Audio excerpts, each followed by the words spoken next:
You could call me a poet, but that's not all I am. I'll sing you a song with a big bad band. I'll give you brain tingles and twitchy fingers while the questions bloom out my mouth. I'll teach while I learn about this lion city where I come from. It's always new to me.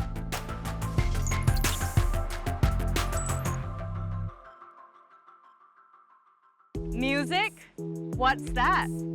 A social glue which binds humanity, and Singaporeans are no exception. A unifying force, music brings us into the same sway, a shared beat, tapping our feet to the rhythm which moves us. From a music activist, I read about how I grew up here, how things were different back then. To a homegrown DJ killing it on the world stage. And a collective with a powerful social message. Friends you've lost, what is the cost?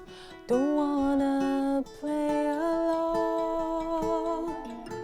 I find out how stories of Singapore are told through the songs and music on the little red dot.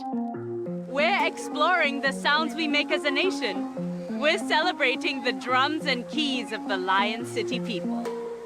There are a few multicultural, multiracial bands in Singapore which use modern and traditional instruments to create contemporary music. To me, they demonstrate the Singapore experience. Here's one of them, Raga Jazz. His friends and band members are Kumaranji on the tabla, Rajma on keyboards, and Jitseng on drums. In 2009, the Esplanade invited Raga to compose and perform. So Raga recruited his LaSalle School A team and Raga Jazz was born. Raga is the main composer, blending Indian classical music with jazz in a unique fusion. The band draws on their diverse musical backgrounds and collaborates on arrangement to bring the songs to life. His music is the perfect complement to my yoga moves.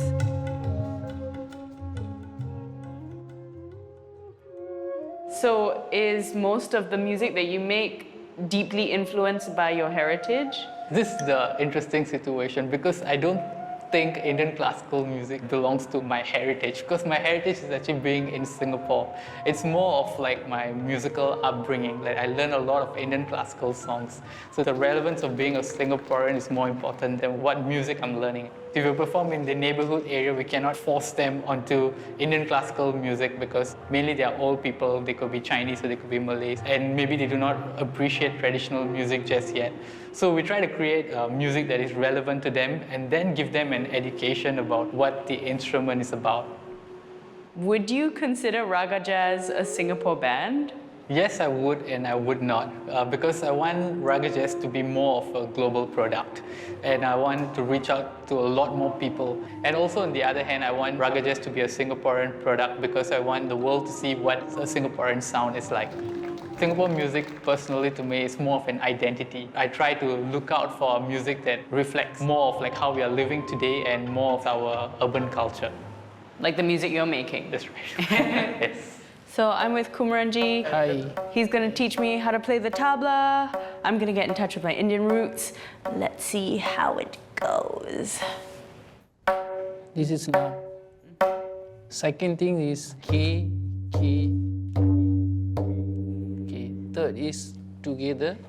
Da, da, da, da. Number 4 is tit, te, tit, te. Just try. Okay. Now we play. So I gonna demo a bit. Kattide gegetide kata kata gegetide kata gegetide kata gegetide gegetide.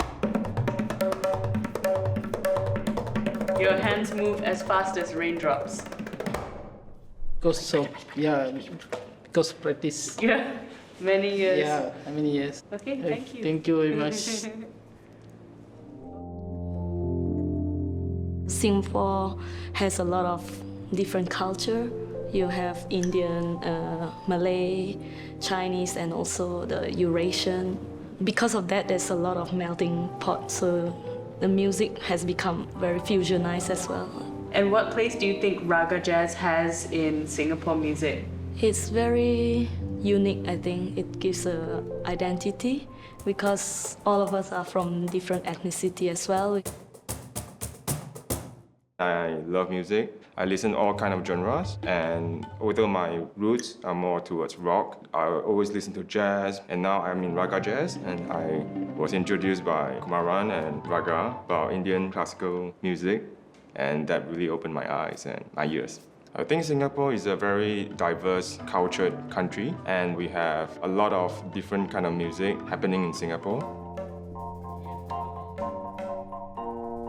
If there's something that I've learned today, it's that traditional instruments are kind of difficult, but you master them, and then you master the new instruments too, and put the old and the new together and you make something great. That's what it's all about.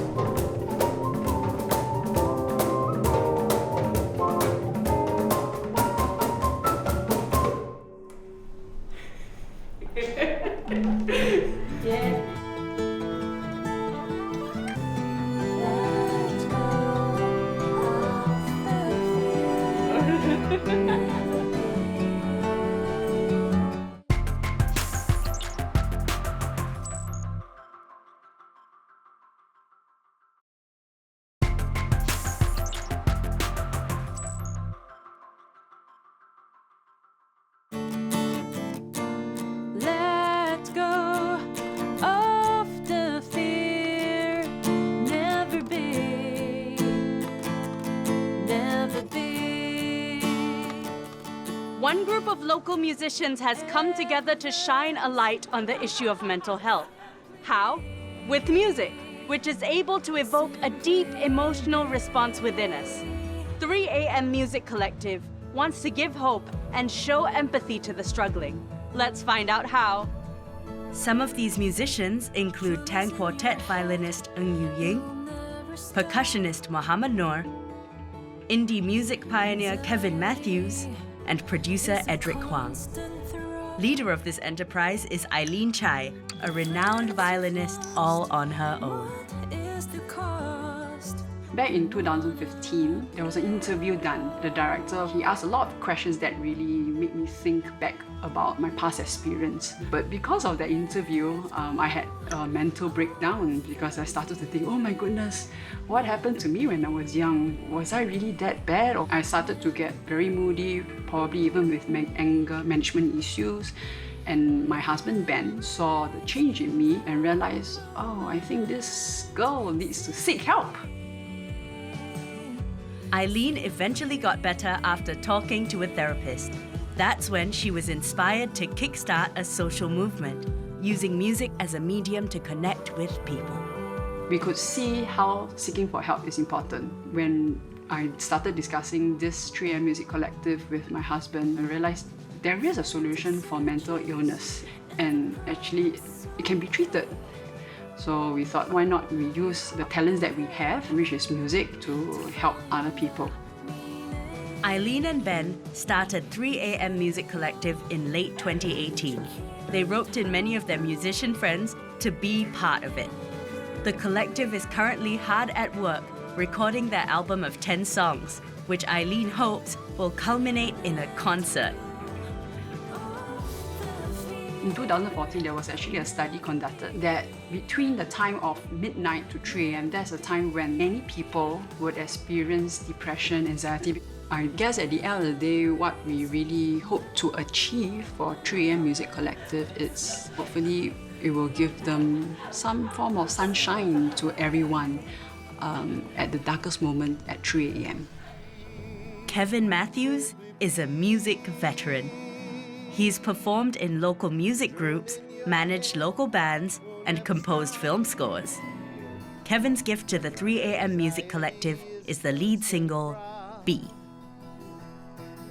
Basically, Eileen asked me to contribute a song. And once she explained to me objectives, I already had a song ready, so I just basically told her, okay, send her the track and say, okay, is this good enough?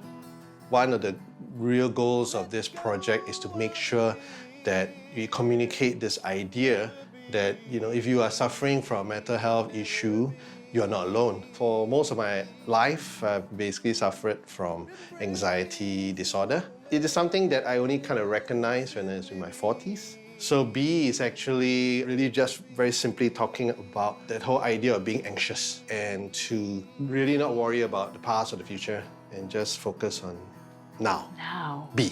Yeah, be present. Be present, yeah. How has growing up in Singapore influenced the music you're making? I've always wanted to write about Singapore. I can't write about New Orleans or I can't write about London, right? I can only write about Singapore. So my songs have been, about Orchard Road and Pasir Ris. So that's kind of been a running theme in my own life, in my own creative process. Let go of the fear, never be.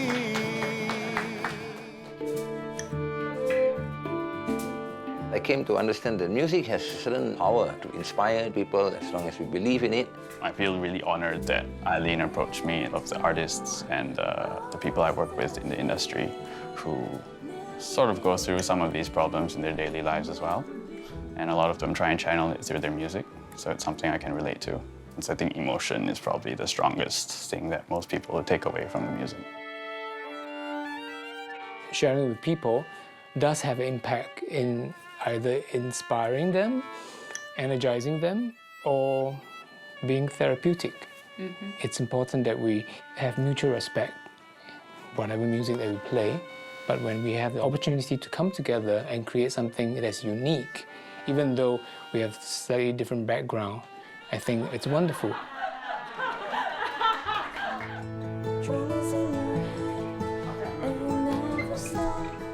Now, I get to see 3 AM Music Collective put the finishing touches on their first single, B. It's a song written by Kevin Matthews about letting go of fear and is performed by Fim Summer.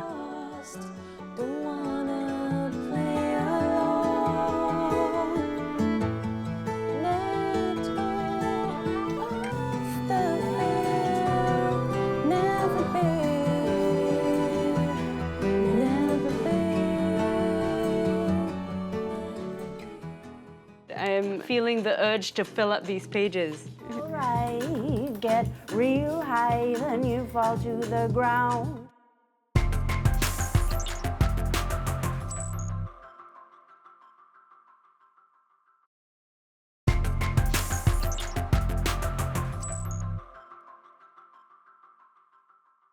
They call him the Singapore music activist. Tim D'Cotta is a singer-songwriter, producer, musician. He believes in community, especially the music community. He's nurtured emerging artists, organized high-profile local gigs, and performed in many, many bands. We're about to find out the who, what, when, where, and how of Tim D'Cotta. Watch this.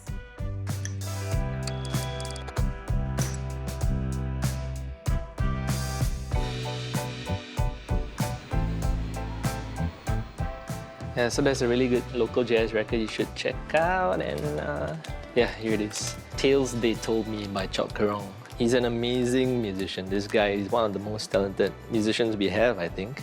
Vanessa Fernandez, in my opinion, the queen of the scene. Yeah. Right? I mean, she's been at it for a long time, man. And she's still releasing like good stuff. When did you start? I got my first bass guitar when I was 17, and I just taught myself all the Jamiroquai songs I could learn. And I come from a musical family because everyone sings in the house. Naturally, we learn how to sing. And then I realized I could put those two things together, make some music, join a band, perform to people, and there's nothing quite like that feeling. What kind of changes have you seen in that period? Like, learning music on YouTube is so easy, and I think that's one of the biggest factors that actually made the standard of music and even like music production in Singapore just grow at like an exponential rate over the last 10 years. Okay, so this is a song I wrote, and it's a song called Dreams. And I wrote it because I started dreaming about my fiancée when I didn't see her like for a couple of days. And I was thinking about like how the mind works and stuff, and I managed to write this song. And it goes something like this.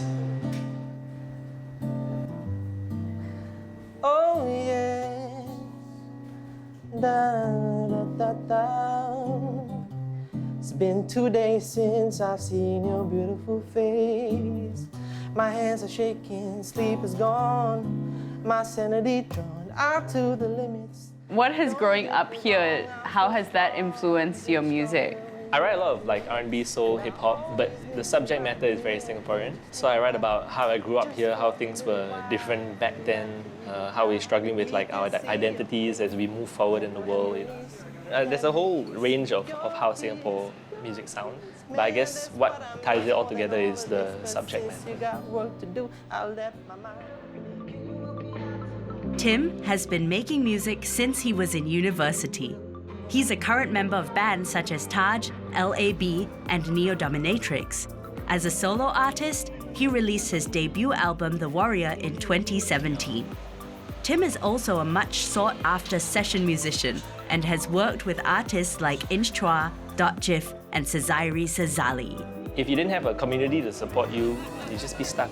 Community is the most important thing. We are supposed to find a network of support, of looking out for each other. It takes the whole community to believe in music such that music has more venues to be played at. He has also helped organize events like the Great Singapore Replay and Ge Tai Soul to promote the local music industry.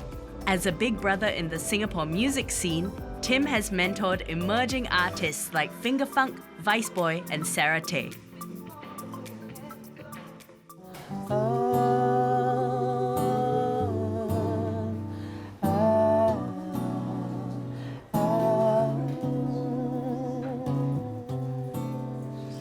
Music really brings people together. These chords, they're like the colors of life. And for us, I think they give our lives way more meaning. Yeah. And I'm dreaming about you. How I miss you, my dear. So for me to keep you near, I dream about Now, we go from one music warrior to a world-class EDM hero. This young man has a series of firsts to his name. First Singapore musician to perform at Tomorrowland. First Singapore musician to perform at Ultra Miami. First Singapore label mate of Steve Aoki and Alan Walker. I'm talking about DJ producer MYRNE. Let's meet him. Well, it really started in around 2016, 2017, and I was already really interested into music. And around that time, there was this electronic music coming into Singapore. That was something that caught my attention, and I wanted to learn more about it. So I watched this interview where Avicii was working on a song, and he mentioned that he used this program called FL Studio. And I was just curious, right? And I just discovered for the first time that you can make music in your bedroom, which was such a cool concept to me. And I just decided to pursue that even more. Being the first Singaporean to play festivals like that, it's definitely very humbling. It's definitely very, it's exciting, right? I'm definitely grateful because without these opportunities that I've had growing up in Singapore, I wouldn't be where I am. How does heritage, tradition, and local culture play into your music, or does it at all? I wouldn't say there's a direct link between my upbringing, my cultural, traditional upbringing, and the music I currently make. Like, I'm not going around sampling Chinese orchestras or Ge Tai events to put in my music. I think the culture and traditions that I was born with definitely shaped my worldview, and that subsequently affected the music I make. MYRNE, or Manfred as he is known outside of the EDM world, offers to teach me a trick or two. Usually there are a few ways where I start songs, right? We're gonna have to build off each other right now. So like, just name me something that you're feeling right now. I guess the thing that I'm thinking of is rising and falling, how everything that goes up has to come down and everything is in constant flux and constant change. Got it. Okay. Can you just tap a BPM for me? Just like the tempo you want. So that's the BPM, like how fast the song is. Yeah, I like to start with the drums because it forms the backbone of the song. Music has always been a part of MYRNE's life. From learning to play the trombone at the age of 8, to taking classical piano lessons. He learnt to program dance beats on a laptop and soon discovered he could make music right in his bedroom. Some of the tracks he's produced have gotten more than 1 million hits on YouTube. Sounding good, right? And this is just the beginning. Yeah, something like that. Okay, I need to start writing now.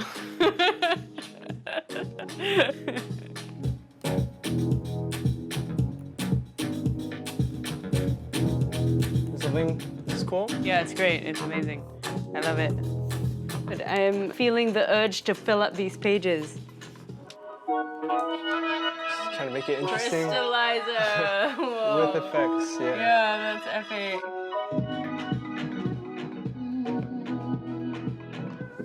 So now it's my turn. 'Cause if it falls, it will rise. 'Cause if it falls, it rises. 'Cause if it falls, it will rise. If it falls, it rises.